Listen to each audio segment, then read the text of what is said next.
Thanks, Andy. No problem. This is Charlie Parsons for the Stomping Ground, powered by Wow Hydrate and available on DAZN. Shout out Andy, who is the in-flight manager for Virgin Atlantic, as we go from London Heathrow to Los Angeles. Frank Smith, this is interesting. Oscar Bevis in the cup. You look like you've just woken up. I have. I was having a nap and Andy came up to me. He said, "Your mates back there said that they're coming to do an interview with you." Like, shook me to wake me up. Yeah. So, yeah, I've just woken up, mate. A first for you? A first interview on a plane, yes, mate. Yes. Yes, first time. I can't believe they'd let you do it, Great to be honest. hospitality, actually. Right. I mean, it's making the flight quite enjoyable. It's mad where you've come from. Look at you, like now, doing interviews on planes, like, quite wild, really. Strange man you are. We're trying, Shan. Ever since you linked up with DAZN and Wow Hydrate. Shout out DAZN. Shout out DAZN. Shout out Jake Brocklesby. How are you?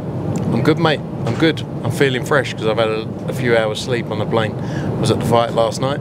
Now off to the big one in LA. It feels weird. I mean, we left the O2 at what, 2 AM, found ourselves uploading till 6, and it was a matter of, well, there's no point sleeping. Off we go to LA. Let's recap on Derek Chisora, victorious over Joe Joyce. Surprised? What were your thoughts on how the fight played out? Yeah, look, you can never write off Derek Chisora. I was there to go and watch him. He's away from the business of boxing. He's become a good friend, so I wanted to go and see him. A great win for him, a massive win for him, and it sets up huge fights for him. You know, I thought, actually, when I was watching, I didn't realise it was 10 rounds.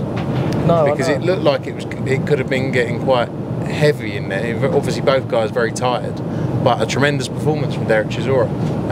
So we'll see where he goes to next. Were you surprised at all? I don't know. Look, heavyweight boxing surprises you time and time again, doesn't it? Because you look back over the last 4 or 5 years at people that you probably writ off 5 years ago, and then they've come back and gone on amazing runs. Like Joseph Parker is a perfect example of someone who's turned it around really in the last 4 or 5 years. I think Dell's a character that, you know, when you look back, he fought in Monaco in what, 2016 or 2017 for the European title. Was that against Caballero? Yeah, and he looked like he could have been finished then. But then when you look at the fights he's been in since then, you know, even the Usyk fight where he came very close, like he's one of those people that I think needs the motivation and the reason, and he loves boxing. That's all I think he knows. It's all he wants to do. I think he wants 2 more fights. I think 50 fights it would be. Yeah, is what he's looking to do. So yeah, like, I'm happy for him. I'm happy for him. He looked bloody knackered. He FaceTimed me when I got on the plane. It was quite an exhausting fight. It was just back and forth the whole way through. He was doing like a little 5K at points of the last couple of rounds. Just doing rope to rope. Laps, yeah. I've never seen my missus so excited at a fight before. She was like waving him on. I was like, you're going to be embarrassing on the camera. That's quite nice though. Yeah. She loves Del Boy as well. But yeah, great win for him. And like I say, sets up. You know, he was calling out Zhang last night. So many fights out there for him now. What do you think is right to be next? So I sort of felt, looking at that fight last night, I know there was a lot of talk about what would happen to the loser, but we see a lot of the heavyweight crop at the minute involved in these Riyadh season cards and stuff like that. Do you think that would be the next move for Derek now? I don't know. Look, I think, you know, the heavyweight fights are out there for him, whether it's Riyadh season. There's a lot. He was talking about Manchester, wasn't he? He wants to box in Manchester in December. Manchester and Africa. Yeah, well, that will be what he That'll be the two, right? I guess so. I'm sure if a big opportunity comes along, he won't turn it down. But you know, I saw people posting about the Deontay Wilder fight with Derek Chisora. Like, look, there's so many fights out there, and the one thing he's always done is, regardless of the losses, he's always delivered and entertained, and especially in the build-up to a fight, you know, and everyone's talking about him. I was actually quite amazed by the reception as well. They were all in there. Proper for Derek Chisora crowd, wasn't it? Yeah, huge crowd for Derek Chisora, and yeah, I mean, he's in a good spot now. There's big fights to be made because, like I say, he's one of the characters of the division, and he has been. He's fought everyone. I won't name any names, but obviously there's people within Team Chisora that are also very close with Anthony Joshua. We're having a little chat after the fight about sort of the talk within boxing fans. There was a time where 18 months ago, 24 months ago, everyone was saying that Joe Joyce would beat AJ. It's funny how the sport works. Yeah, but that's like I say, when you look back at and you pick out names, like whether it's Joseph Parker, like you think Daniel Dubois was beaten by Joe Joyce, and then you look at the path he's then gone on and fought Usyk. Now he's fighting Anthony Joshua for the IBF World title. You look at Joseph Parker coming back from that 2017 fight against Anthony Joshua to then go on and beat, you know, like Deontay Wilder, etc. Like, it's such a hard division, and they can all beat each other. That's the great thing about it. Now, but they were talking up Joe Joyce like he was the second coming of, you know, the Muhammad Ali. I don't know, but I'm not saying that in a bad way. Like, I'm not saying that to be harsh, but like, this is where the sport is so fickle as well. You know, like everyone, one day he is like, people have very short memories. Yeah, and then the next day, oh, he's finished. And it's like, well, you know, but that's why we're all here. You know, before those two Zhilei Zhang fights, so what did he do? He lost the two Zhilei Zhang fights. He beat Cash Ali, yeah, and then had that fight. But you know, he didn't look great against Cash Ali. No. And let's be honest, no disrespect to Cash Ali, he's not a top tier heavyweight. So like, yeah, it's a mad sport the way it swings. But interesting. What's your thoughts going into Los Angeles this week, Frank? I can't wait to see Eminem, my mate Marshall, back out. Yes.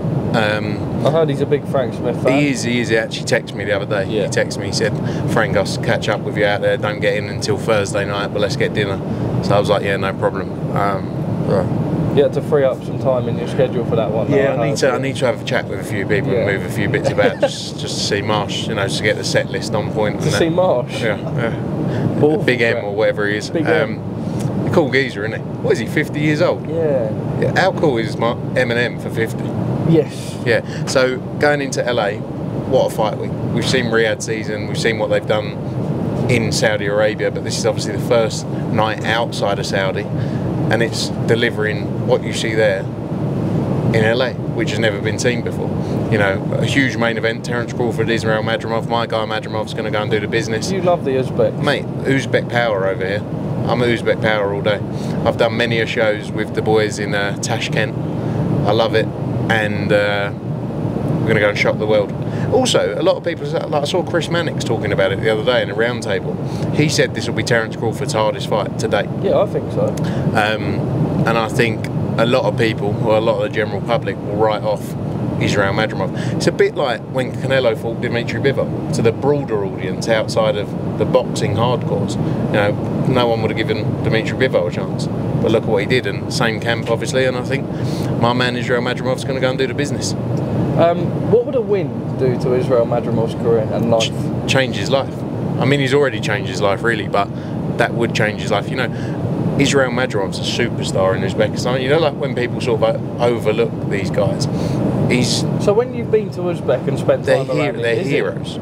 Yeah, like him, Jalalov, Giyasov, Akhmadaliev. Yeah, like heroes. Like proper household names?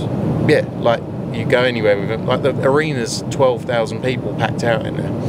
And everywhere you go with them. Everyone, boxing's a huge sport out there, you know, obviously amateur as well with the Olympics, which kicked off now, but they're massive stars. And yeah, it would maybe make him more of a global name, obviously, but he's already a big star at home, but you know, change his life and set up huge fights for him down the road. The card is incredible, not only, like you say, Eminem and then Crawford Madrimov, but you've got Jared Anderson versus Martin Bacoli, Jose Valenzuela against Isaac Pitbull Cruz. There's another Jarrell Miller, Andy Ruiz. I think that Jared Anderson Martin Bacoli fight is a great fight. I actually think Martin Bacoli, I think it's a tough fight for Jared Anderson. People picking Martin Bacoli. Yeah, I mean he's very good. But fair play Jared Anderson taking this fight. And as early on in his career, he had like 10 fights or something. Andy Ruiz, Jarrell Miller is a brilliant fight as well. We saw Jarrell Miller when he fought Daniel Dubois, just kept coming. It'll be interesting to see Andy Ruiz back out. I think he's been out the ring for quite a while now. Isaac Pitbull Cruz, he's a massive name. You know, he's done really well, and it'd be great to see him back out. Andy Cruz, my man Andy Cruz. Your mate that didn't have a blue tick that Eddie wasn't convinced was existed. Yeah, but he was the real one. And look at us now, we're in LA. We're going to go and fight on Riyadh season. Shakram Giasov fights on the Wednesday night as well. So how's this come about? They wanted to do something different, and fair play to them. Quite exciting, actually. Yeah, on Santa Monica Pier. Unbelievable. So Shakram Giasov, you got Nathan Lugo, and our guy Mark Castro headlines that part of the event. Follows on from the workouts as well. And Ziad Al Mayouf on the Saturday night as well. Yes, you know, the Saudi. Yeah, shout out Zizo. So it's it's going to be an unbelievable card, unbelievable night at the BMO Stadium, and big shout out to Riyadh season, His Excellency Turki Al Sheikh for delivering as always. We know that Frank Warren has currently got a deal with about a year left with TNT. However, there are rumours circulating that they could also be joining forces with DAZN. Funny the way the sport works, in that it was an app sort of 2 years ago that was laughed at by some in the industry. Now it looks to be the powerhouse of the industry, certainly from a broadcasting perspective. Any speculation from yourself? No, look, I don't know.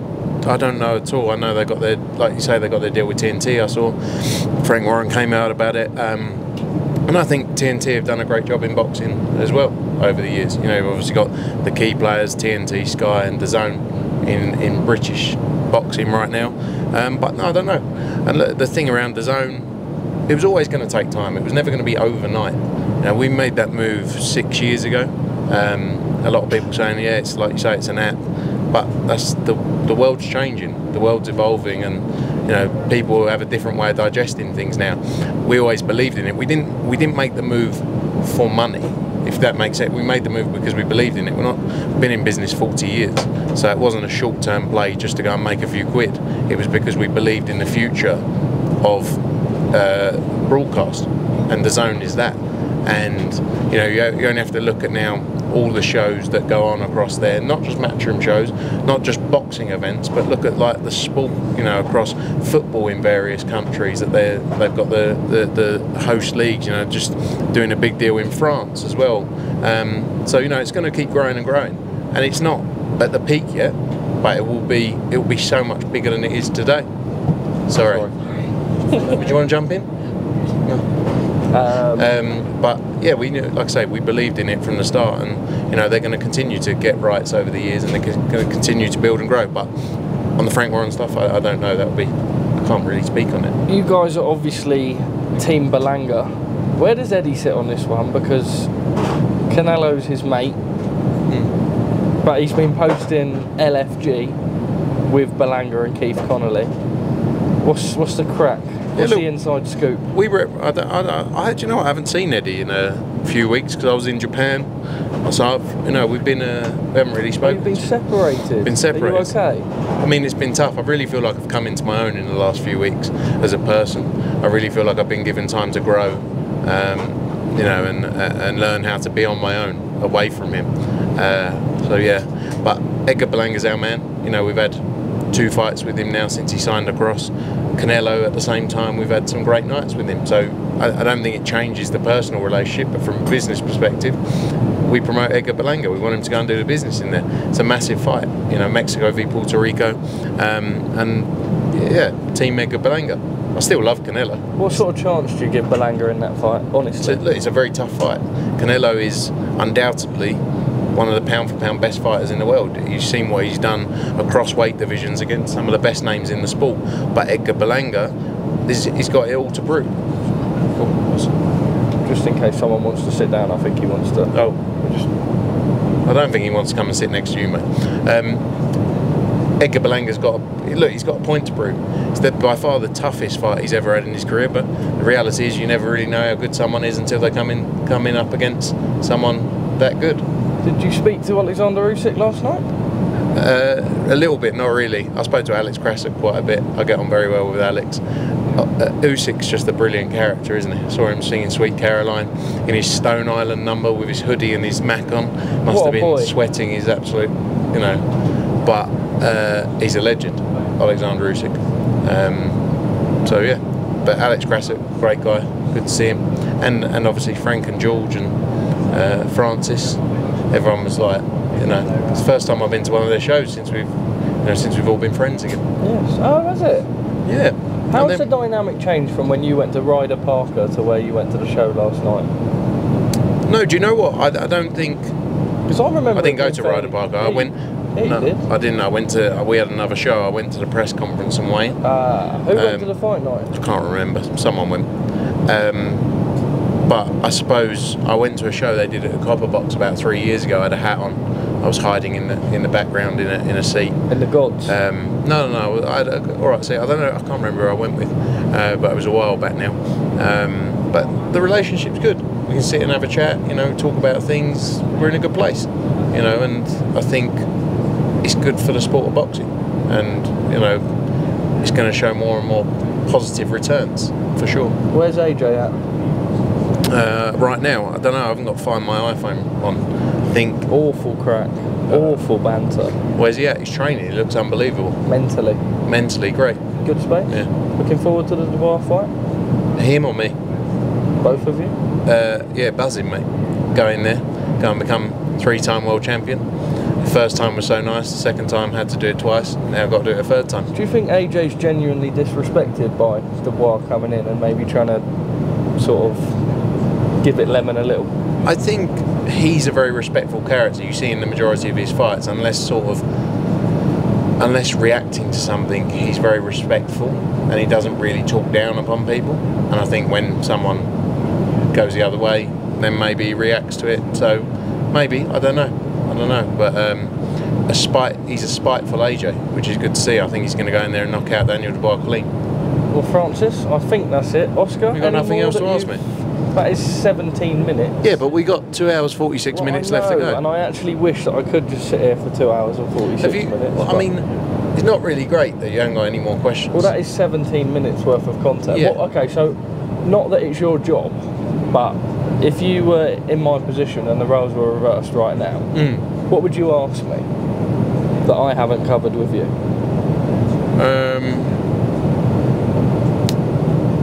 I don't know, it's not my job, is it?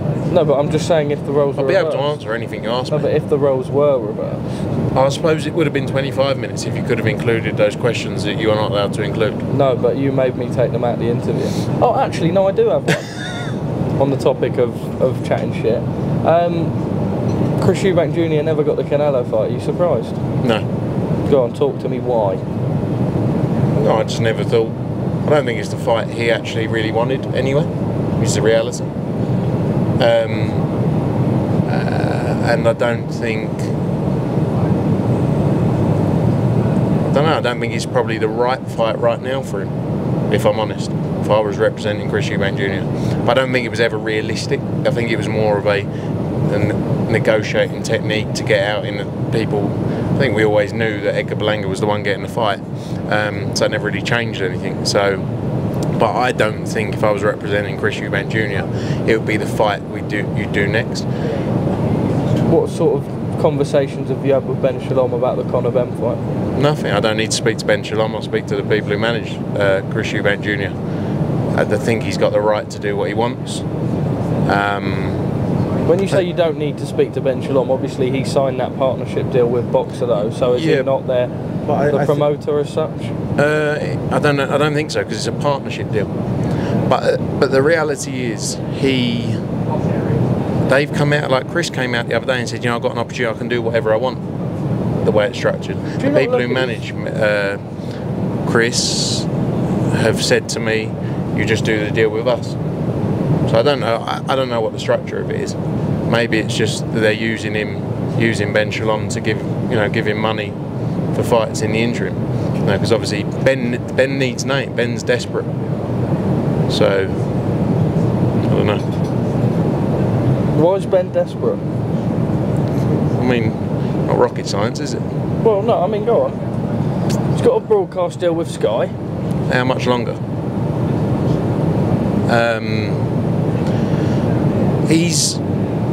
He needs to deliver. Like, he hasn't delivered. Is the reality.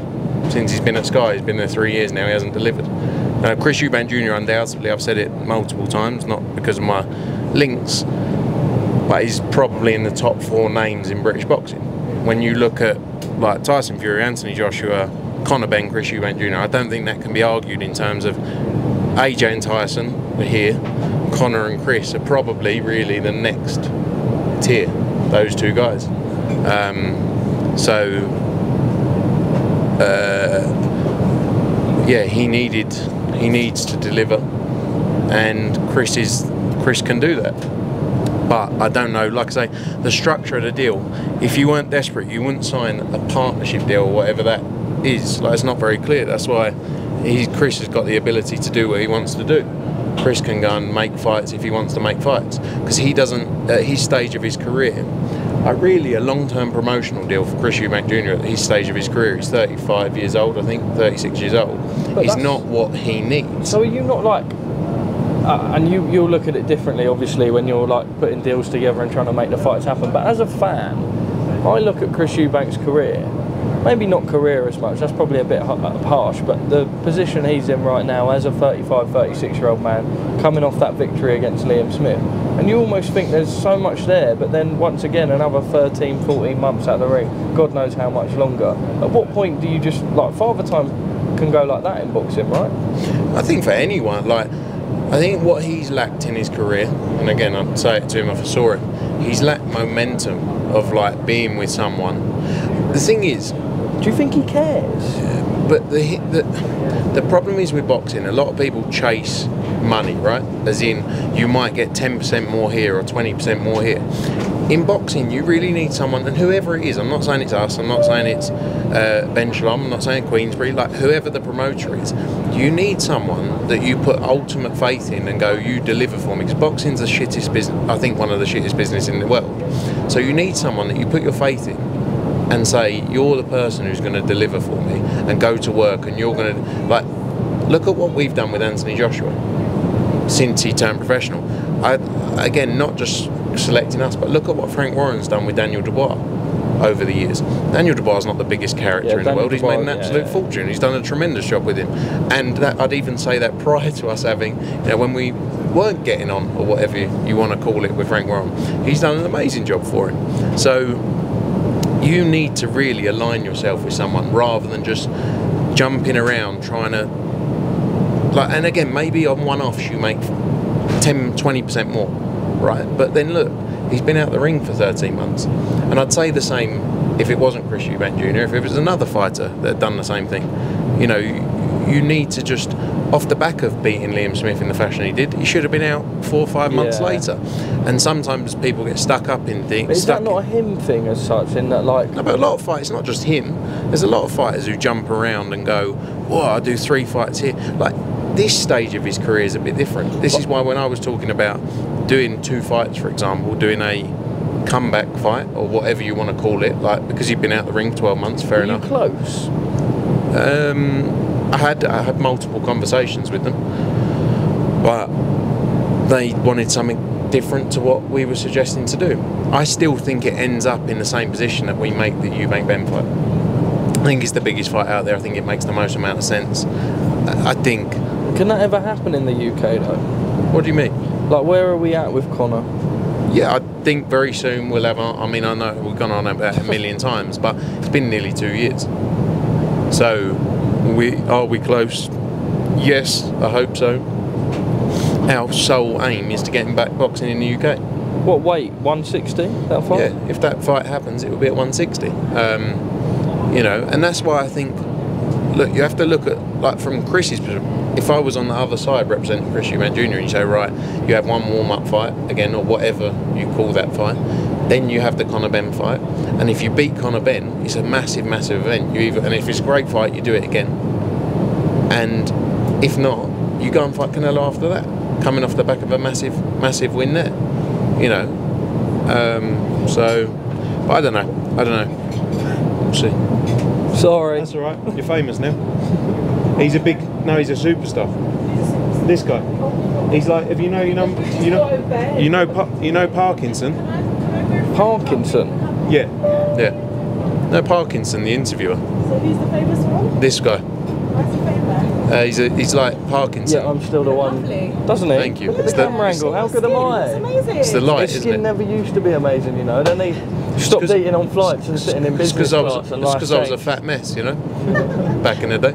Anyway, what we were saying was, and again, by the way, this isn't just him.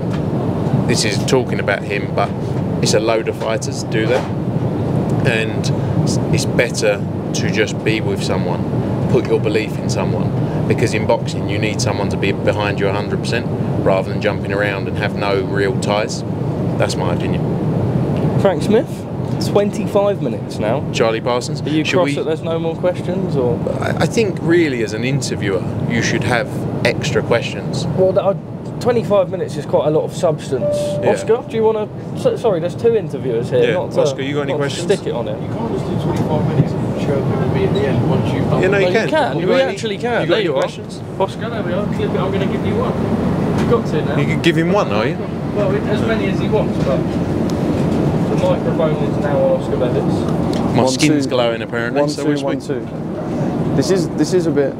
And do I have to be on camera for starters? But yeah, doing the bulk of the interview and then passing me the mic at the end is a bit... do you know what we could do? Because you mentioned this was obviously the first Riyadh season event outside of Riyadh. Yeah. In conversations you have with His Excellency, his team and those involved with Riyadh season, what is their plan outside of Riyadh beyond this and the 21st? Because obviously their main aim is to promote Saudi Arabia, Riyadh and make it a home for sport, we understand that. But beyond Los Angeles and beyond September the 21st, have they given you any other insights to what they will do outside of the hub of Riyadh?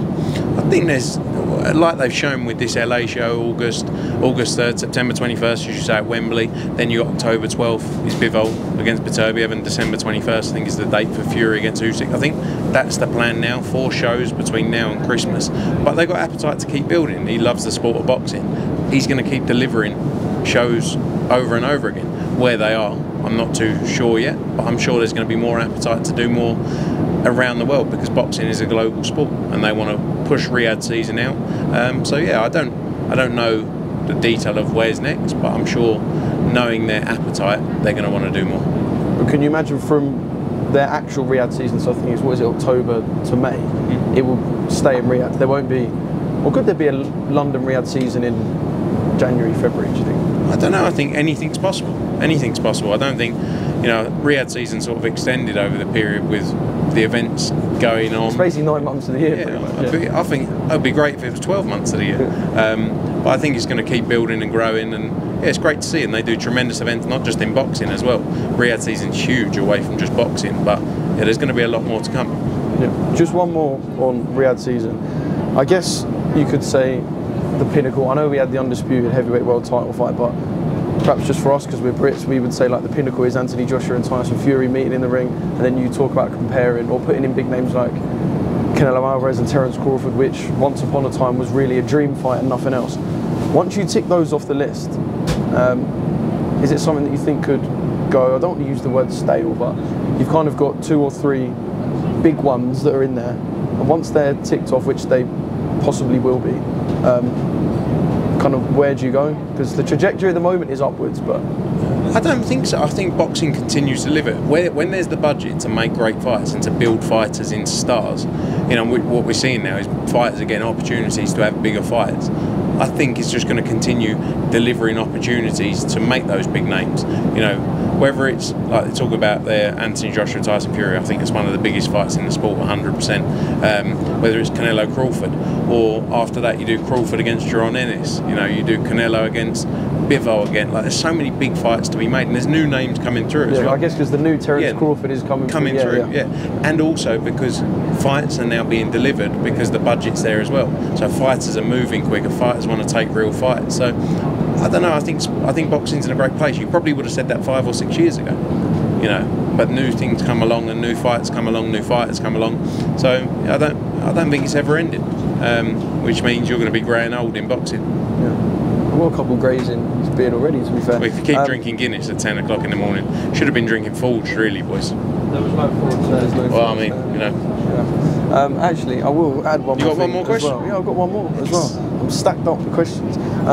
You say about 5 or 6 years ago, I probably would have, I wasn't working in boxing, but as a fan, I would have gone, oh, boxing looks to be in a great place.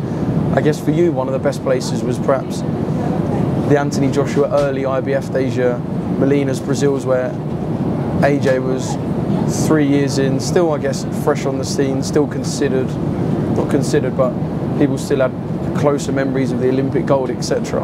I bet everyone in the street spoke to you about AJ. Is that the same? Not me, because no one knew who I was back then. No one knows who I am now, really. So is the public excitement like that with Riyadh season? Because obviously it's exciting for us because we're in and around it, but like, is Johnny on the street talking about Riyadh season, do you think? Yeah, I think so. I think people you only have to look at the ticket sales around like Wembley, for example. But when you go back to these years of the sport, right? Like 2012 when we signed Kell Brook, we did Kell Brook, Matthew Hatton, 10,000 people. Then 2014 we did Carl Froch against George Groves at Wembley Stadium, sold 80,000 tickets. Like there's so many of these moments where you say, when was a great time for you in boxing? And you sort of look at it and you always think that's the pinnacle of the sport.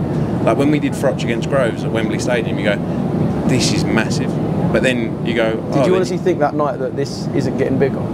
National Stadium for a fight that isn't a heavyweight fight as well? Yeah, I think you sort of, over the years you realise that there's always more and there's always going to be bigger and better, you know, because there's been so many, like I say, Joshua against Klitschko at Wembley Stadium, 90,000 people, unbelievable. Mega, Joshua against Takam in Cardiff, even the Hay Bellew nights we did, you know, Usyk against Bellew, like all these nights over the years. Katie Taylor's fights against Amanda Serrano at the Garden, Katie Taylor's fights against Chantel Cameron in Dublin, like so many moments in the sport that you look at and go, how does it get bigger than it, like in terms of atmosphere, creating a night, creating a show? But it just seems to continuously deliver, and it's all in your mind. Like I say, when we started in 2010 maybe, back in boxing properly, or 2011, you would have looked at those moments then and gone, these are the biggest nights in the sport, but it just continues to deliver.